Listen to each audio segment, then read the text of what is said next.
चक्षुर्मिलितं येन तस्मै श्री गुरवे नमः। हरे कृष्ण। मैंने आपके प्रोग्राम में कल आना था, तो किसी कारण में नहीं आ सका, तो भगवान की कृपा से आज आ रहा हूँ। तो ये विप्रो फेस्टिवल जो कि सुंदर गोपाल प्रभु के अंडर डेवलप हो रहा है, इसका मूल उद्देश्य ये है कि लोगों को जोड़ा जाए आध्यात्मिक ज्ञान के साथ। आज हमारा विषय है वैदिक साहित्य की महिमा। वैदिक साहित्य जो है ये सबसे प्राचीन है, और वेद शब्द का अर्थ है ज्ञान। अनेक प्रकार के ज्ञान हैं। एक है भौतिक ज्ञान, फिर आध्यात्मिक ज्ञान। भौतिक ज्ञान के पीछे आपको सुनाई दे रहा है? यस महाराज। Speak louder. नहीं आ रहा। इट्स ऑडिबल महाराज, इट्स ऑडिबल। सो आज हम सब देखते हैं कि चारों तरफ लोगों को चाहिए भौतिक ज्ञान, और जो वेदास हैं उसके विषय में बहुत कम लोगों की रुचि है। वेद शब्द का अर्थ है ज्ञान, पर इस ज्ञान और भौतिक ज्ञान में महान अंतर है। हमारे संतों ने कहा है कि भौतिक ज्ञान के में 4 प्रकार की कमियां होती हैं, चाहे आप किसी के द्वारा प्राप्त कर लो, और हम सब में चलने की इच्छा रहती है। हमारे इंद्रियां जो है अपूर्ण हैं, हम सब गलती करते हैं, सब भ्रम में आ जाते हैं, और भौतिक ज्ञान थोड़े समय के लिए रहता है और फिर इट गेट्स रिप्लेस्ड। आध्यात्मिक ज्ञान प्राप्त होता है परम भगवान के द्वारा, और आध्यात्मिक ज्ञान में किसी प्रकार की कमी नहीं है, और इसे कहते हैं वैदिक ज्ञान।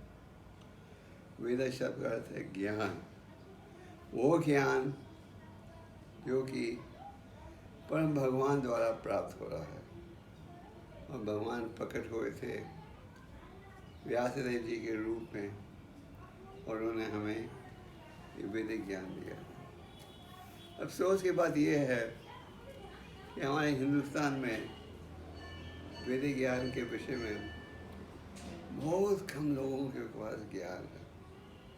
भारत का शासन अंग्रेजों ने किया था, और अंग्रेज लोग जो थे बड़े होशियार थे। जो मुसलमान थे they were very cruel। उन्होंने आकर मंदिर तोड़ दिए, लोगों को ज़बरदस्ती मुस्लिम बना दिया।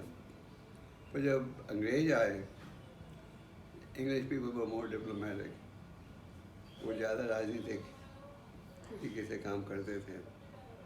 और हमारे महान संत ठाकुर भक्तिनोद जी ने अंग्रेज़ों का आभार प्रकट किया है कि कम से कम तो अंग्रेज़ों का शासन शुरू हुआ, जो मंदिर तोड़ना जो मुसलमानों ने आरम्भ किया था वो बंद हो गया। साथ में जो अंग्रेज़ थे वो इंग्लैंड से बड़े बड़े स्कॉलर्स को लेके आए इंडिया, अपने अंग्रेजी स्कॉलर, और इन स्कॉलर्स ने सबसे पहले संस्कृत सीखी, और उसके पश्चात वैदिक शास्त्रों का अनुवाद किया अंग्रेजी भाषा में, और उन्होंने ये दिखाया अपने अनुवाद के द्वारा कि ये जो वैदिक ज्ञान है ये केवल कल्पना है किसी की, और वैदिक ज्ञान में कोई शक्ति नहीं है।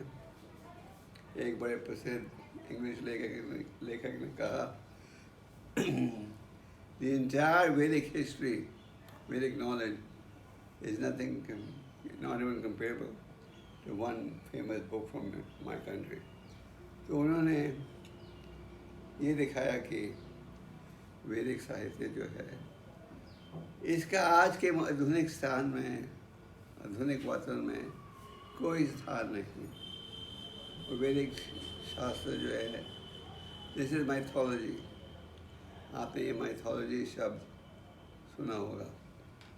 तो माइथोलॉजी मीन्स इमेजिनेशन, जिसमें कोई असलियत नहीं है।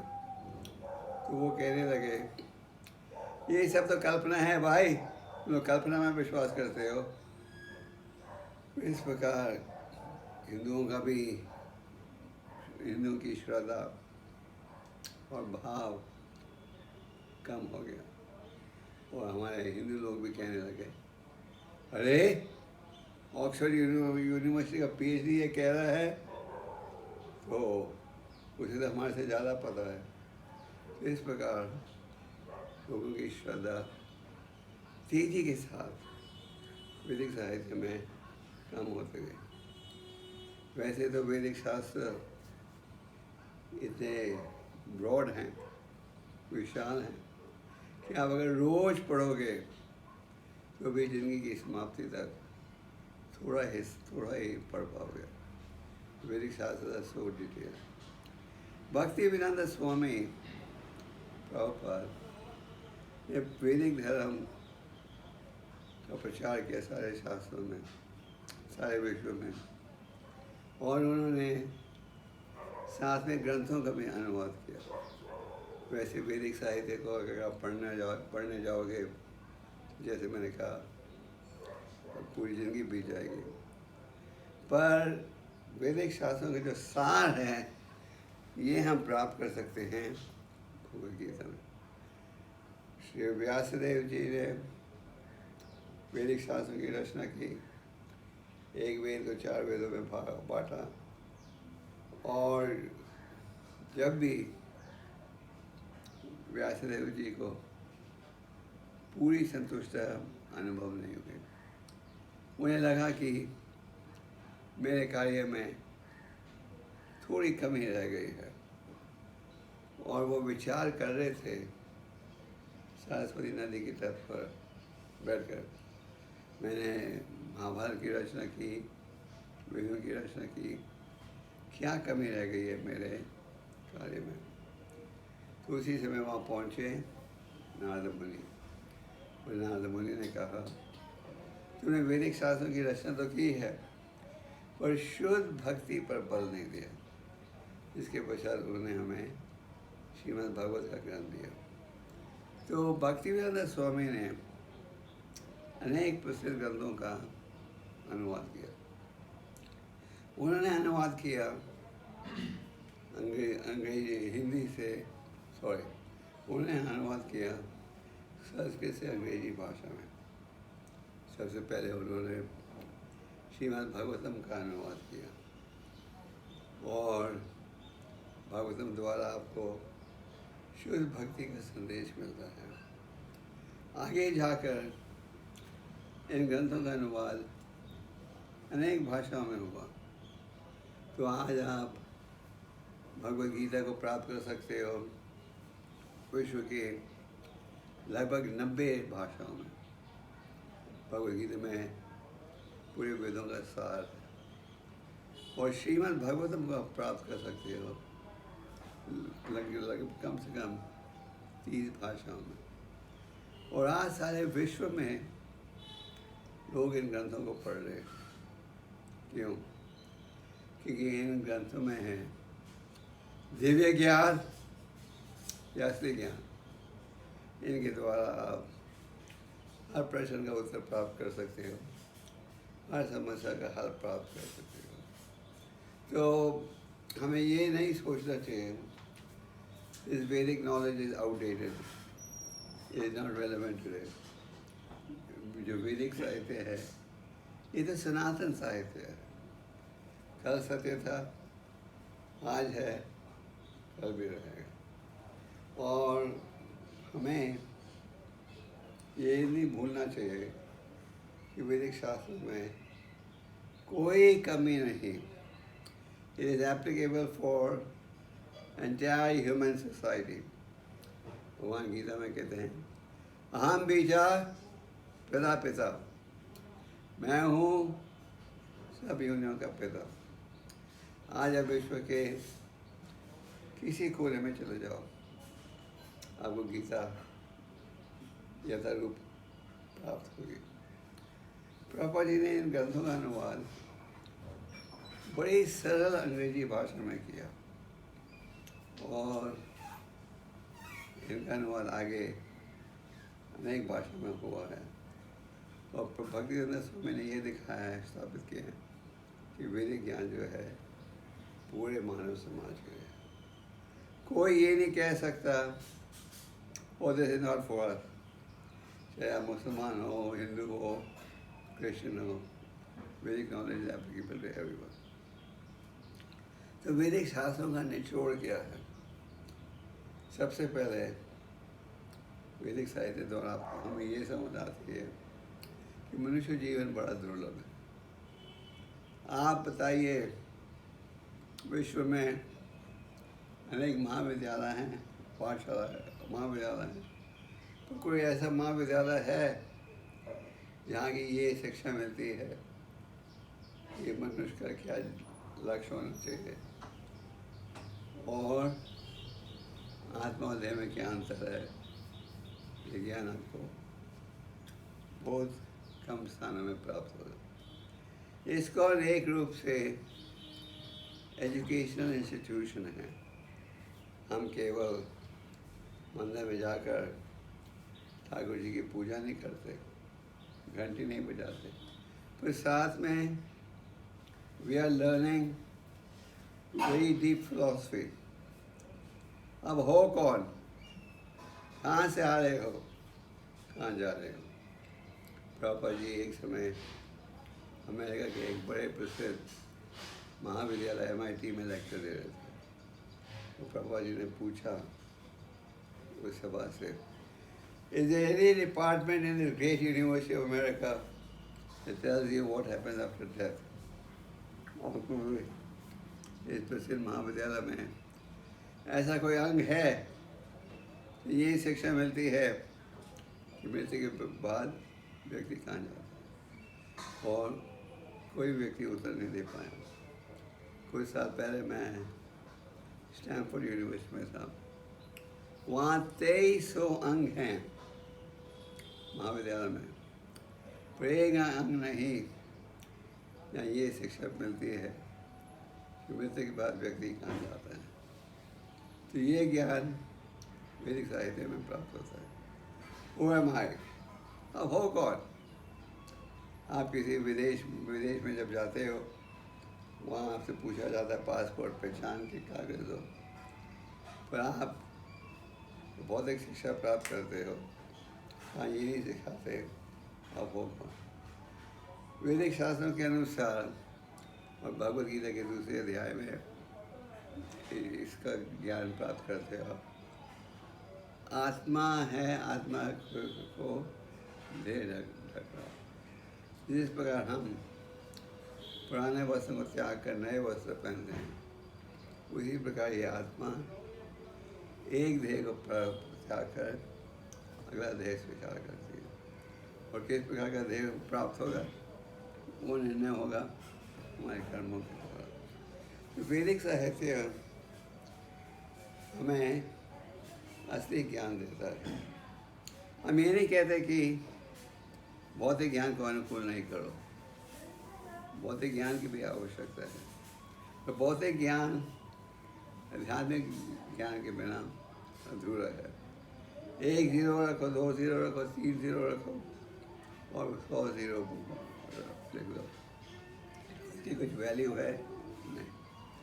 पर अगर एक जोड़ दोगे 10 100 1000 10,000, उसकी कदर होगी। तो भौतिक ज्ञान अधूरा रहता है जब तक हम आध्यात्मिक ज्ञान को नहीं अनुकूल करें साथ। और इसीलिए विश्व के कई महाविद्यालय हैं जहाँ भगवद गीता के कोर्सेज दिए जा रहे हैं, जहाँ ये ज्ञान दिया जा रहा है। और आज के वातावरण में अनेक प्रसिद्ध महाविद्यालय हैं जहाँ गीता का संदेश दिया जा रहा है। क्यों? क्योंकि आध्यात्मिक ज्ञान के बिना भौतिक ज्ञान अधूरा है। आज आप समाज में क्या देखते हो? चिंता, तनाव, निराशा, बेचैनी, ये सब बढ़ते जा रही है। हमारे महाविद्यालयों में विद्यार्थी पढ़ते हैं, तो जब वो निकलते हैं महाविद्यालय से, उनका कुछ चरित्र रहता है? नहीं, कोई चरित्र नहीं, क्योंकि उन्हें ये महत्वपूर्ण शिक्षा नहीं दी जाती। तो इस्कॉन में, जैसे मैं कह रहा था, it is an educational institution, जहाँ की छोटी आयु से ये दीक्षा, ये ज्ञान आप प्राप्त कर सकते हैं। भगवद गीता के 9वें अध्याय में भगवान कहते हैं, राजा विद्या राजा गुह्यम, ये जो ज्ञान है ये सबसे महत्वपूर्ण ज्ञान है, और इस ज्ञान की प्राप्ति से आप मन की शांति प्राप्त कर सकते हैं। तो वैदिक ज्ञान की आज समाज में कमी है, और वैदिक ज्ञान का सार आपको प्राप्त होता है भगवद गीता में। बहुत से अन्य भक्त हैं सारे विश्व में जो भगवद गीता को रोज़ पढ़ते हैं, और उनका ये अनुभव है कि भगवद गीता को पढ़ने से आपका चंचल मन स्थिर हो जाता है। भगवद गीता के पढ़ने से आप मन की शांति प्राप्त कर सकते हो। ब्रह्मभूत प्रसन्नात्मा सोचती न कक्षते। और भगवद गीता में भगवान ये भी कहते हैं कि निष्काम भाव से हमें हर कार्य करना चाहिए। भगवान ने अर्जुन से कहा, तस्मात् सर्वेषु कलेषु मम अनुस्मर युध्य च। हे अर्जुन, मेरा चिंतन करते हुए मेरी खुशी के लिए तुम इस युद्ध में लड़ो। भगवद गीता का ये संदेश नहीं है कि आप कुछ मत करो। भगवद गीता का संदेश है करो, पर भगवान की खुशी के लिए। तो आप सब जो विप्लव प्रोग्राम से जुड़े हो, आप अपने दुर्लभ मनुष्य जीवन का सदुपयोग कर रहे हो। आज समाज की स्थिति ऐसी है कि अगर लोगों को हो इसका ये परिणाम होगा, वो लोग क्या कहते हैं, उन्हें दो।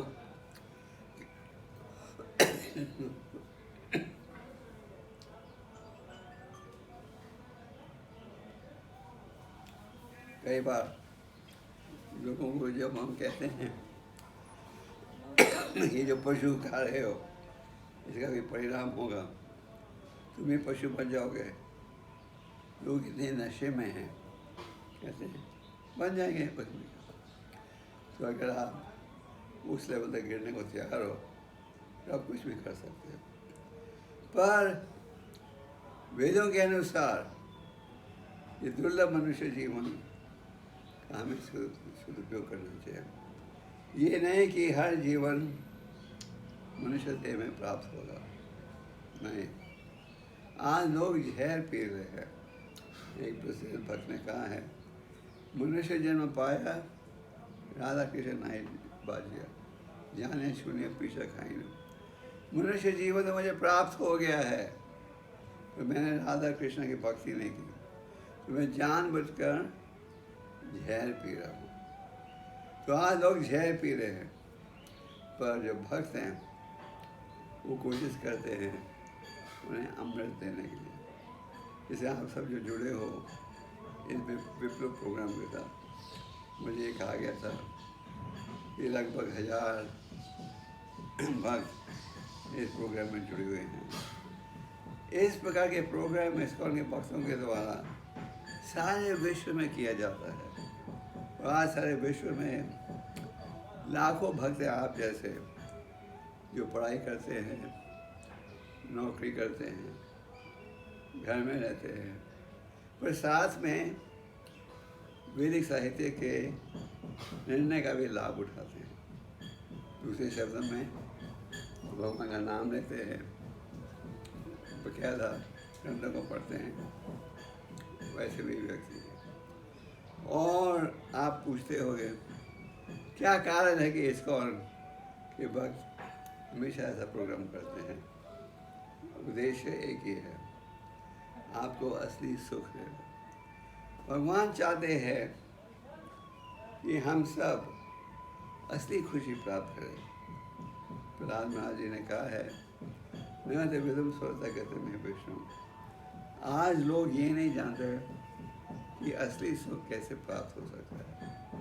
आप सब जो जुड़े हो विप्लव के साथ, आप जानते हो, आपने ये निर्णय कर लिया है कि हमने वैदिक साहित्य का लाभ उठाना है, वैदिक शिक्षा का पालन करना है, और आप प्रयास कर रहे हो जुड़ने के लिए।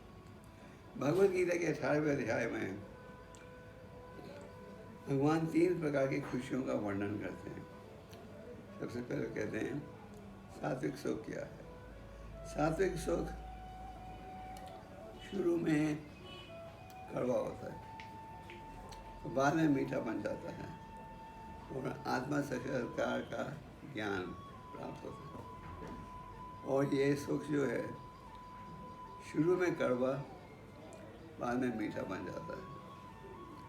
राजसिक सुख यह शुरू में मीठा होता है, फिर बाद में कड़वा, और जो इंद्रिय तृप्ति द्वारा प्राप्त होता है। और तामसिक सुख शुरू से अंत तक अज्ञानता पर निर्भर होता है। तो आप पूछना चाहोगे, सात्विक सुख शुरू में क्यों कड़वा होता है? हमें तो शुरू में मीठा चाहिए, अंत में मीठा चाहिए। ये शुरू में कड़वा, बाद में मीठा, इसका है। शुरू में जब आप जुड़ते हो विप्लव के साथ या आध्यात्मिक कार्यक्रम के साथ, प्रोग्राम के साथ, आपको ये शिक्षा मिलती है, ये करो, ये मत करो। उदाहरण के लिए आपको शिक्षा मिलती है, आप महामंत्र का उच्चारण करो। तो जब महामंत्र का उच्चारण करोगे तो दूसरी चीज़ों का उच्चारण आपको कम करना पड़ेगा।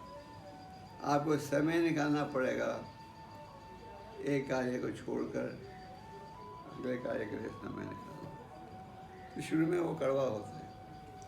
बच्चे को अंगूठा चूसने की आदत होती है। जब माँ बाप शुरू में कहते हैं नो दिस इज बैड, ये खराब है, तो बच्चे को दुख होता है। और जब वो बड़ा हो जाता है, वो देखता है कि आदत छूट गई, अच्छी है, अच्छा किया, फिर वो संतुष्ट हो जाता है। तो सात्विक सुख सबसे पहले तो उसका लक्षण ये है कि वो है जिसके द्वारा आत्मा साक्षात्कार का ज्ञान हो।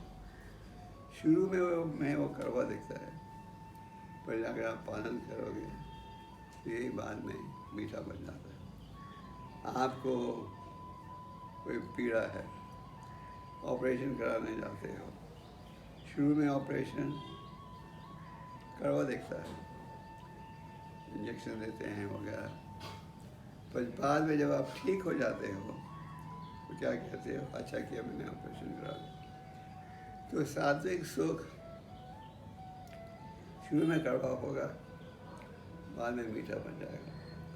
आप में से अगर किसको ये लग रहा है विप्लव फैसलों के कारण हम ये नहीं कर सकते, ये नहीं कर सकते, शुरू में ये कड़वा होगा, फिर बाद में मीठा बन जाएगा। और तामसिक सुख, उसका क्या लक्षण है? शुरू में मीठा, बाद में कड़वा। आप इंद्रिय तृप्ति के कार्य में जुड़ते हो, ड्रग्स लेते हो, शराब लेते हो, इंद्रिय तृप्ति की अनेक सुविधाओं का लाभ उठाते हो। शुरू में एक मीठा दिखता है, तो बाद में कड़वा हो जाता है। आज विश्व की अनेक बीमारियां हैं, इन सब से आप बच सकते हो अगर आप वैदिक साहित्य का लाभ उठाओ। तो ये ज्ञान बहुत आवश्यक है। हमारे परम गुरु जी कहते थे, अगर इस समाज में किसी चीज़ की कमी है तो ये दिव्य ज्ञान की कमी है। तो आप लोगों को विप्लव के द्वारा ये महत्वपूर्ण शिक्षा प्राप्त हो रही है। और अगर आप इस शिक्षा का लाभ उठाओगे तो फिर आप जीवन का लाभ प्राप्त कर सकोगे। अर्थात तो ब्रह्म जिज्ञासा वैदिक शास्त्र में कहा गया है, अब ये मनुष्य देह प्राप्त हुआ है, इसके द्वारा पूछो, असली ज्ञान को प्राप्त करो। तो भक्तिवेदांत स्वामी, जैसे मैंने कहा, उन्होंने लगभग 90 ग्रंथों का अनुवाद किया था अंग्रेजी भाषा में, और सारे विश्व में उन्होंने इन ग्रंथों का प्रचार किया। और पहली बार इतिहास में आप उदाहरण के लिए श्रीमद् भागवतम को प्राप्त कर सकते हो। हर प्रसिद्ध भाषा में सारे वैदिक ग्रंथों को प्राप्त कर सकते हो अनेक भाषा में। चाइना में कोई 8 साल पहले चाइनीज सरकार ने श्रीमद् भागवतम को छापा चाइनीज भाषा में। और ये क्यों छाप रहे हैं, सरकार क्यों कह रही है लोगों को पढ़ो? क्योंकि दे आर कन्विंस्ड दिस ज्ञान इज मिसिंग इन सोसाइटी। उन्हें पूरा विश्वास है कि अगर ये ज्ञान का अनुकूल हो, अध्ययन हो, तो समाज सुखी बनेगा। हमारे गुरु जी की इच्छा थी कि भगवद गीता को पाठशालाओं में सिखाना चाहिए। जब भारत को स्वतंत्रता प्राप्त हुई तो स्वामी प्रभुपाद ने गांधी जी को पत्र लिखा। उन्होंने गांधी जी से कहा, आप जिंदगी भर ये been a strong advocate of Bhagavad Gita, now आप इतने प्रसिद्ध व्यक्ति हो, आप गीता का प्रचार करो। पर फिर उसकी बात है कि प्रभुपाद के पत्र का उत्तर प्राप्त नहीं हुआ। और प्रभुपाद ने ये भी लिखा था, गीता को स्कूलों में पढ़ाओ। आज हम प्रयास कर रहे हैं कि स्कूलों में भी गीता का अध्ययन हो, और कई प्रसिद्ध महाविद्यालय हैं भारत में जहाँ गीता का भी अध्ययन किया जा रहा है। और विदेशों में भी हार्वर्ड, ऑक्सफोर्ड, कैम्ब्रिज, कई महाविद्यालयों में गीता को रेफरेंस बुक के रूप में इस्तेमाल किया जा रहा है।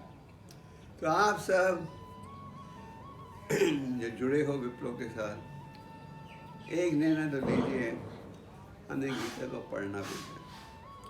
गीता को पढ़ोगे, गीता में है क्या? भगवान की वाणी, श्री भगवान वाचा, परम भगवान बोल रहे हैं। क्या बोल रहे हैं? तो गीता पढ़ोगे तो ये दिव्य ज्ञान आपको असली बुद्धि देगा, और वो दिव्य ज्ञान के पालन से असली सुख प्राप्त कर सकते हैं। आप लोगों ने सुना होगा 2 दिन पहले कि अमेरिका के राष्ट्रपति डोनाल्ड ट्रंप और उनकी पत्नी दोनों को क्या हो गया? Corona virus. तो मैं सोच रहा था, कोई साधारण व्यक्ति है, वो अनेक रूपों से प्रयास करता है कि कोरोना वायरस से बचे, और अमेरिका का राष्ट्रपति, उसके पास तो हर प्रकार की सुविधा है। सेक्रेटरी उसके कहें पास में मत आओ, दूर रहो, उसके बाद हर चीज़ की सुविधा है।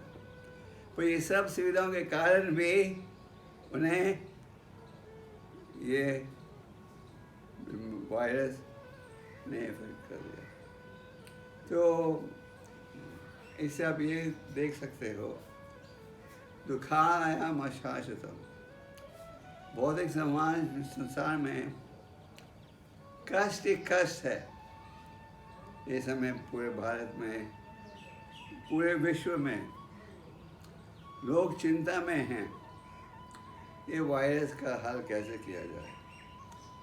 इस वक्त सब उम्मीद रख रहे हैं कि वैक्सीनेशन आ जाएगा जल्द। रशिया, अमेरिका, सारे देशों में कंपटीशन लगा है सबसे पहले वायरस किसका आएगा, और वायरस आने के बाद भी 5-6 महीने एक्सपेरिमेंट करना पड़ेगा ये देखने के लिए कि इस वैक्सीनेशन का साइड इफ़ेक्ट क्या है, क्योंकि ये वैक्सीनेशन सहयोग देती है तो बहुत खतरनाक भी बन जाती है। तो अगर हम सोचते हैं ये वैक्सीनेशन हमारे सब समस्या का हल है और फिर सुख ही सुख वो भी कर जाए, तो खा हम आशा कि दुख कष्ट ही कष्ट और हर चीज़ अस्थायी है। आप प्रेजेंट ट्रम्प का उदाहरण लेकर ये देख सकते हो, चाहे आपके पास कितनी भी सुविधा हो, कितना भी धन हो, कितने भी सिक्योरिटी गार्ड हो, अगर भगवान किसी को बचाना चाहे तो बचेगा। राखे कृष्ण मारे के हमारे कृष्ण रखेंगे। तो आप चाहे कितनी भी सफलता प्राप्त कर लो, कई बार हम आध्यात्मिक मार्ग में नहीं जुड़ते। हम सोचते हैं असली सफलता है धन हाथ में आ जाए। क्यों? धन के द्वारा अनेक प्रकार की इंद्रिय तृप्ति प्राप्त हो सकती है और इसलिए हम व्यस्त रहते हैं केवल धन के पीछे। धन चाहते हैं, धन को बढ़ाना चाहते हैं। हम ये नहीं कहते आप धनी मत बनो, हम ये नहीं कहते भौतिक शिक्षा मत प्राप्त करो, पर ये जो धन है इसका सदुपयोग होना चाहिए, इसलिए भगवान की सेवा। तो चाहे आप कितने भी प्रसिद्ध व्यक्ति बन जाओ, आप अपने आप को कष्टों से नहीं बचा सकोगे। हर चीज़ अस्थायी है, आज है कल नहीं रहेगी।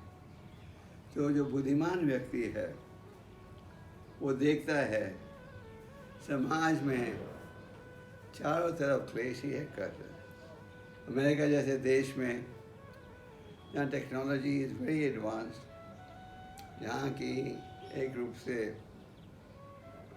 हर प्रकार की सुविधा आप देख रहे हो कि वहाँ के प्रसिद्ध व्यक्ति को वायरस हो गया। प्रेसिडेंट केनेडी अमेरिका का राष्ट्रपति था, बड़ी टाइट सिक्योरिटी थी, तो जब भी किसी ने उसे गोली मार दी। तो चाहे आप कितना भी प्रबंध करो भौतिक समाज में, आप अपने आप को क्लेशों से नहीं बचा सकते। और अगर आप गीता भागवतम की शरण लोगे, इसे पढ़ोगे, आपका ज्ञान आपको हर रूप से संतुष्ट बनाएगा। आज समस्या क्या है? हम सोचते हैं भौतिक सुविधाओं के द्वारा हमें असली सुख मिलेगा।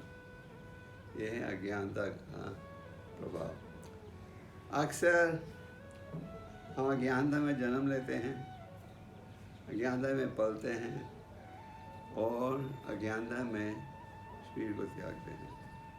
ब्रह्मानंद ब्रह्मवीते पूर्ण भगवान जी गुरु कृष्ण कृपा पाए भक्तिदाता भी। चैतन्य चैतन्यता एक बड़ा प्रसिद्ध ग्रंथ है जिसमें आप महाप्रभु की शिक्षा को प्राप्त करते हो। तो महाप्रभु ने कहा अनेक योनियों में गुजरने के पश्चात वो भाग्यशाली व्यक्ति है जिसके हृदय में भक्ति का बीज प्राप्त होता है।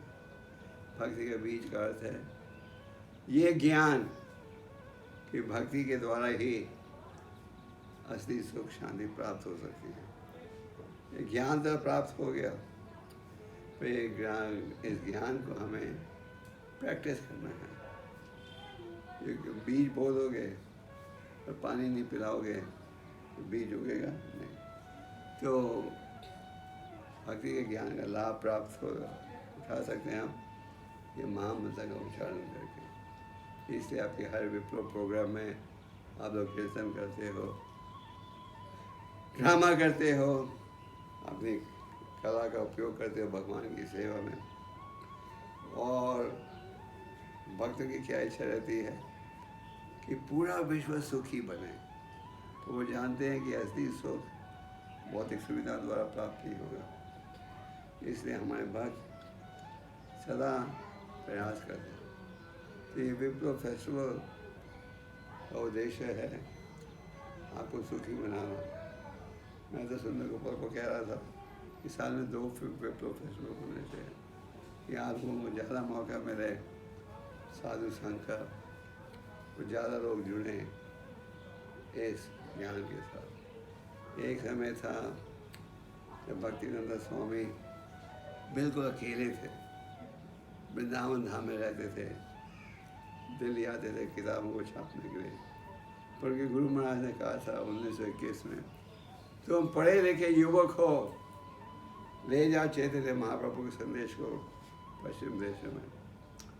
अत्यंत परिश्रम के साथ प्रभा जी 65 साल की, लगभग 70 साल की उम्र में अमेरिका गए। वहाँ भी अनेक कठिनाइयों का सामना किया, परंतु उन्हें सफलता प्राप्त हुई और सारे विश्व में उन्होंने प्रचार किया और सारे विश्व में कृष्ण भक्त बनाए। तो आप सबसे